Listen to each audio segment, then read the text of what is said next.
Hi, welcome. This is part of a 7-episode series. This is episode 2, Family Ties, Family Lies. I am Toby Pika. This is my story. Family. It's supposed to be the people that love you the most, the ones who will protect you, guide you, and keep you safe. But in my world, family was more complicated than that.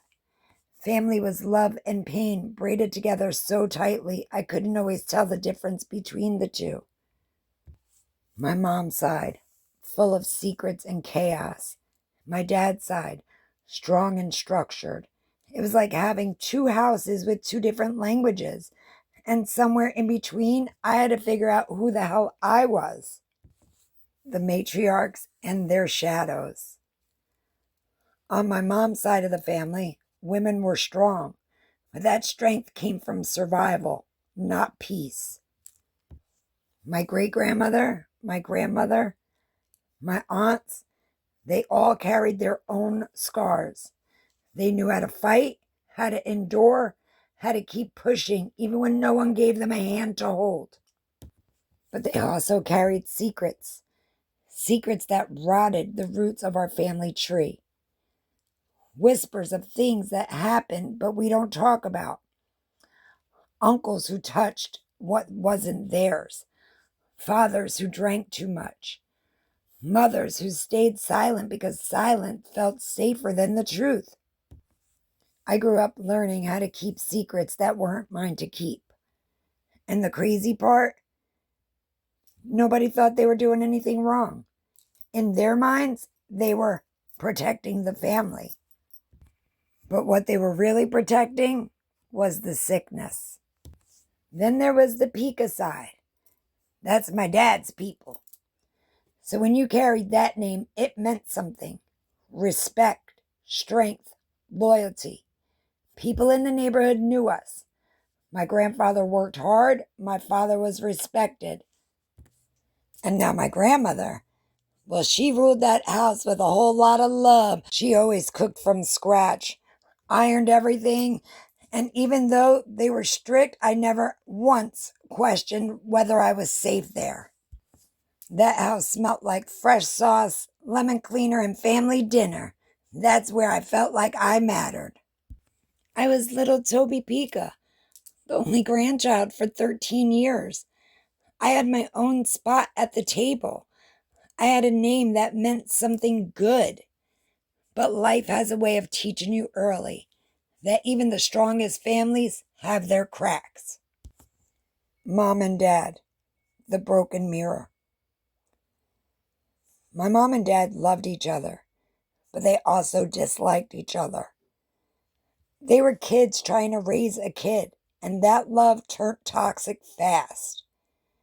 They'd fight in front of me like I wasn't even there, yelling, slamming doors, throwing things. I remember watching spaghetti sauce splatter across the kitchen wall like red paint. My dad would storm out, my mom would cry, and little me would be standing there trying to figure out whose side I was supposed to take. That's a heavy job for a child. As the years went by, their fighting turned into full-on battles. Police were called, families took sides. I was the rope of their tug-of-war. And the worst part? Each of them would whisper their version of the truth in my ear. And as a little girl, I believed both of them. Family lies don't always come from cruelty. Sometimes they come from pain, but they still cut deep. The power of a last name. When I was with my mom's side, I felt exposed. Like I always had to be on alert. Like any second, something could go wrong. When I was with my dad's side, I felt protected. Like I belonged. Like my name had weight. That name, Pika, became my armor. Even as a little girl, I wrapped myself in it. Because if nobody else was going to protect me, I was going to protect me. And that's when I started to realize I wasn't just living in two different families. I was living in two different versions of myself.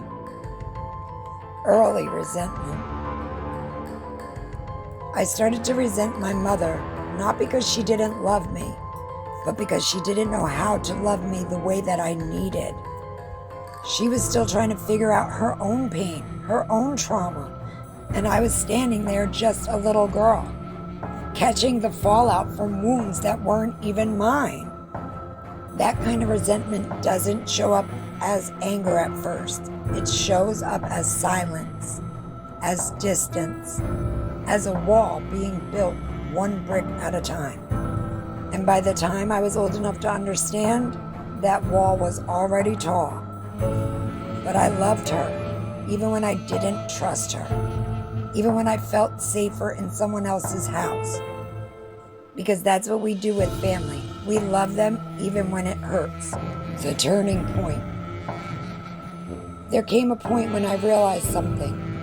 If I didn't learn to separate the lies from the truth, I was going to get lost in it. Lost in my parents' war.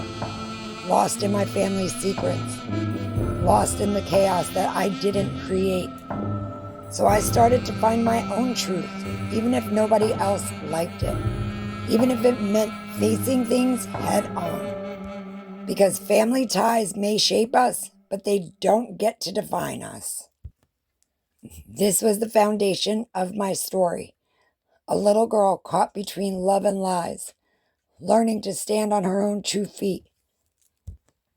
Next time, I'll take you into the next chapter, when the streets started to call my name, and the world outside my family became just as dangerous